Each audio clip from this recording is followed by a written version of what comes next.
Hello दोस्तों, मैं हूं सुनीता। आपका साथ हमारा प्रयास केवीएस की इस सीरीज़ में आपका स्वागत है। तो कल हमने फर्स्ट वीडियो में हमारी ग्रोथ एंड डेवलपमेंट टॉपिक पूरा किया था। आज हम कुछ डेवलपमेंट के डिबेट्स, टास्क एंड चैलेंजेस और उसके डोमेन पढ़ेंगे और कुछ इम्पोर्टेंट फैक्ट्स के साथ। तो आपको वीडियो कैसा लगा प्लीज़ लाइक और शेयर करना ना भूलें और आपके सुझाव हमें देते रहें। जैसे कि हमारे केवीएस की एग्ज़ाम डेट आ चुकी है। जी हाँ, आपने सही सुना, केवीएस की एग्ज़ाम डेट आ चुकी है।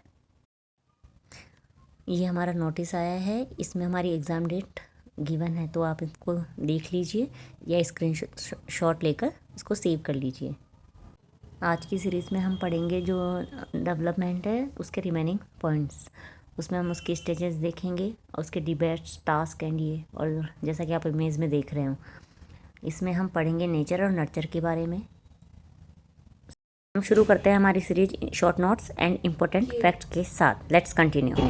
इससे पहले वाले वीडियो में हमने देखा था ग्रोथ एंड डेवलपमेंट के कुछ पॉइंट्स, और आपको वो वीडियो कैसी लगी। डेवलपमेंट में हम क्या देखेंगे कि कितने टाइप के प्रिंसिपल्स हैं और उनमें क्या क्या बात कही गई है। तो सबसे पहले हम कौन सा प्रिंसिपल देखेंगे, प्रिंसिपल ऑफ इंडिविजुअल डिफरेंसेस।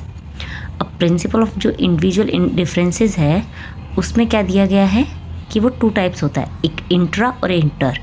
इसमें बच्चे काफ़ी कंफ्यूज होते हैं, इंटर और इंट्रा, तो इसका मतलब क्या है।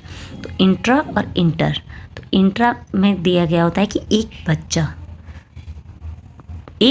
बच्चा अपने विभिन्न क्षेत्रों में किस प्रकार से अलग अलग है।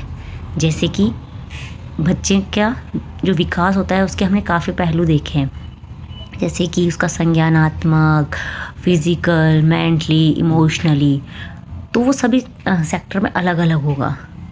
इंटर इंडिविजुअल में क्या है, अंतर व्यक्तिगत, यानी कि different rates of different among childrens, यानी कि विकास की विभिन्न दरें विभिन्न बच्चों में। जैसे कोई बच्चा मोटा है, कोई बच्चा पतला है। जैसे कि हमने इससे पहले एक इमेज देखी थी जिसमें था कि कोई पतला सा, कोई मोटू सा, कोई बिल्कुल अलग तरीके का बच्चा है, तो हमें देख के किसी का मजाक नहीं बनाना चाहिए, राइट। तो बस वही है inter develop individual, and intra होता है एक पर्टिकुलर बच्चा वो मेंटली डिस्टर्ब है, हम मान सकते हैं, लेकिन उसकी ग्रोथ बहुत अच्छी हो रही है, या फिर किसी की ग्रोथ अच्छी है, मेंटली भी फिट है, बट उसका जो है अतार्किक या अमूर्त जो है विकास नहीं हुआ है, वो तार्किक चिंतन नहीं कर पा रहा है, लेकिन वो खेलता बहुत अच्छा है। या एक तरीके से देखिए कोई विकलांग बच्चा है, अब वो शारीरिक रूप से असक्षम है लेकिन वो पढ़ने में बहुत होशियार है, तो उस कमी को वहाँ से पूरी कर रहा है। इंट्रा मतलब उसमें स्वयं में ही किस सेक्टर में क्या डिफरेंस है, और इंटर मतलब सभी अलग अलग बच्चों में अलग अलग विकास की दर। अब एक पॉइंट या एक टॉपिक या कह सकते हैं कि एक वर्ड है सिलेबस सेंटर्ड। ये क्वेश्चन में कई बार देता है कि कोई थ्योरी गिवन है और हमें उसमें विभिन्न टाइप्स दिए होते हैं कि ये किससे रिलेट कर रहा है, तो उसमें आता है सिलेबस सेंटर्ड। अभी सिलेबस सेंटर्ड का मीन क्या है, क्या लिखा है कि इसमें कहा गया है कि जो सिलेबस सेंटर्ड होता है वो इस तरफ इंडिकेट करता है कि एक कक्षा में जो पढ़ने वाले सारे बच्चे हैं वो एक तरीके से समान होंगे।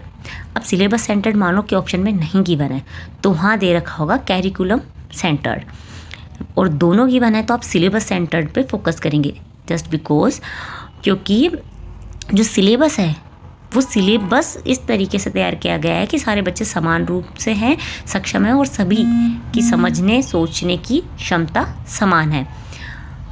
जैसे अब जो हमारा कैरिकुलम सेंटर होगा उसमें तो कैरिकुलम तो के अंदर सिलेबस भी आता है, और उसके अलावा अदर एक्टिविटीज़ आती है जिसमें हम लर्निंग मेथड्स और हमारे सहायक साधन सबको शामिल किया जाता है।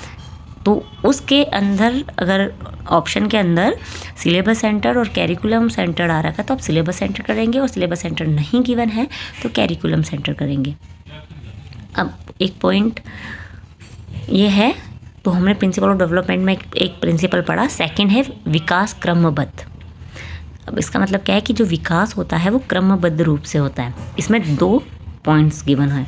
2 क्या? एक तो बोला जाता है सिफेलो कॉडल, सिर से पैर की तरफ। एक वर्ड होता है प्रॉक्सिमोडिस्टल, केंद्र से बाहर। ये काफ़ी पेपर आप पिछले प्रीवियस ईयर्स उठा के देख लीजिए, इनसे ज़रूर क्वेश्चन बनता है, चाहे वो सीटेट हो, REET, KVS, PRT, PGT, TGT. तो सिफेलो कॉडल, सिर से पैर, प्रॉक्सिमोडिस्टल, केंद्र से बाहर। अब सोचो कि इसको याद कैसे करें। तो देखो, सिफेलो कॉडल, सी सिर से, प्रॉक्सिमोडिस्टल तो केंद्र से। अब है निरंतरता का सिद्धांत। निरंतरता का सिद्धांत से क्या अर्थ है? निरंतरता के सिद्धांत से आशय ये है कि जो एक बच्चा है उसका जो विकास होगा वो निरंतर रूप से होगा, कि जैसे वो पहले कौन सी अवस्था से गुजरेगा, बाल्यावस्था, किशोरावस्था, प्रौढ़ावस्था, तो वो निरंतर होगी। ऐसे नहीं कि अचानक से बच्चा पैदा हुआ और किशोर बन गया।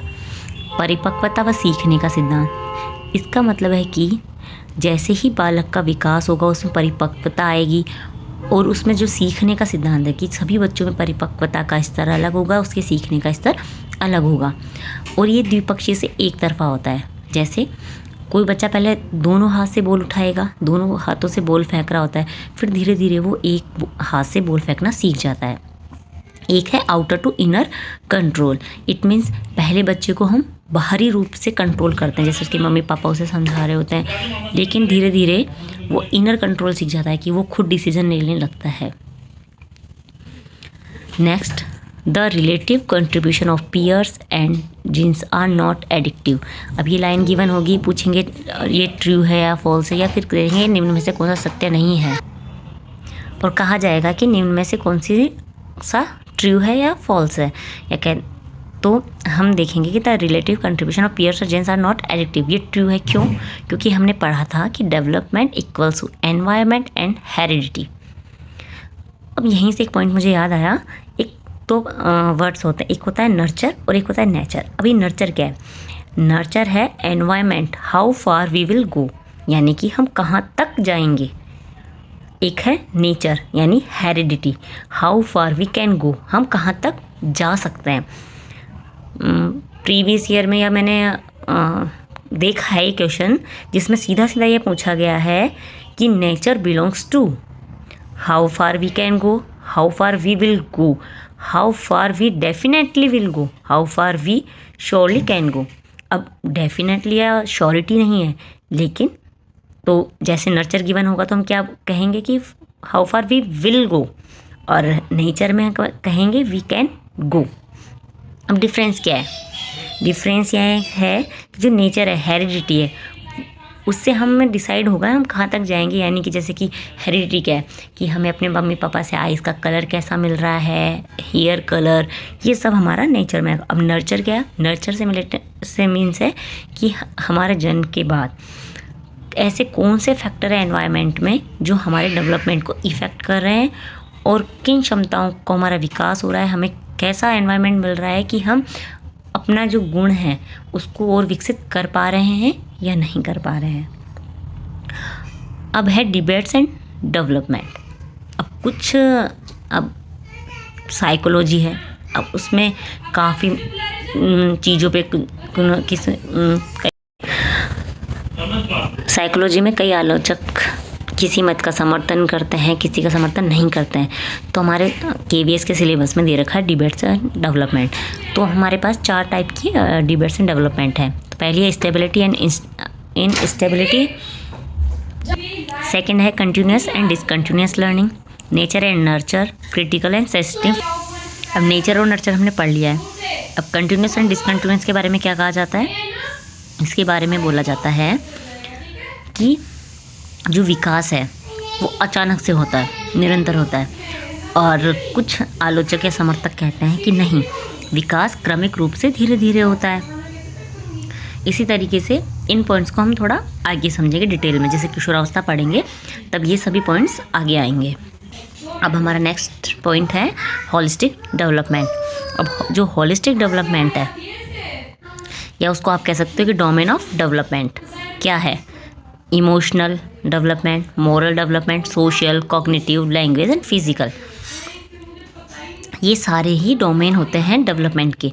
इसके अलावा आप अगर इनके अलावा कोई और ऑप्शन में देखता है तो वो इसका डोमेन नहीं होगा। और जो डेवलपमेंट है वो क्या है, अंतर संबंधित है, सभी आपस में जुड़े होते हैं। कैसे? इसका मतलब ये है कि अगर आप में मोरल आएगा, यानी जैसे ही आप में नैतिकता आने लगती है तो आप सामाजिक बनते हो, आपको संज्ञानात्मक वृद्धि होगी, आपका भाषा का विकास भी होगा। और जो विकास है वो परिवर्तनीय है। विकास परिवर्तनीय कैसे है कि विकास में परिवर्तन होता रहता है, किसी अवस्था में तीव्र, किसी अवस्था में धीरे या मध्यम। अब मोटर स्किल्स, आप इसको भी इम्पोर्टेंट लगा सकते हैं। अब मोटर स्किल्स कैसी होती है, हमारे 2 टाइप्स की होती है, gross motor skill and fine motor skills. इनमें डिफरेंस कैसे करें, क्योंकि कई बार क्वेश्चन में गिवन होता है कि ग्रॉस मोटर स्किल कौन सी है या फाइन मोटर स्किल कौन सी है। जो ग्रॉस मोटर स्किल होती है वो बिगर मूवमेंट होते हैं, लाइक दौड़ना, खेलना, कूदना। और फाइन मोटर होता है स्मॉल मूवमेंट, लिखना, अंगुली से पकड़ना। अब है CPH, एक वर्ड, ये मुझे बहुत अच्छा लगा पॉइंट कि इसका हमें पता होना चाहिए।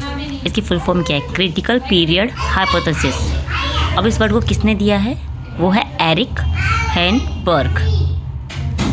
अब ये जो वर्ड है पर्टिकुलर CPH, वो किससे रिलेटेड है, वो है अर्ली चाइल्डहुड से रिलेटेड। इसका मतलब क्या है कि जो भाषा अर्जन कर रहे हैं या हम विकास कर रहे हैं उसके लिए सर्वाधिक संवेदनशील अवधि कौन सी मानी गई है, अर्ली चाइल्डहुड।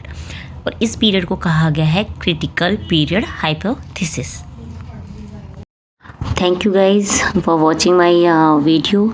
आपको कैसा लगा ज़रूर कमेंट करके बताइए, लाइक एंड शेयर। तो हमने अब तक हमारे ये सेकंड वीडियो है, इसमें हमने ग्रोथ एंड डेवलपमेंट पढ़ लिया है, डेवलपमेंट के principle, debate, task and challenges इस डोमेन, ये हमारे कंप्लीट हो चुके हैं। अब जो हम नेक्स्ट वीडियो लाएंगे वो एडोलसेंस और सोशलाइजेशन, इन दोनों पे आएंगे।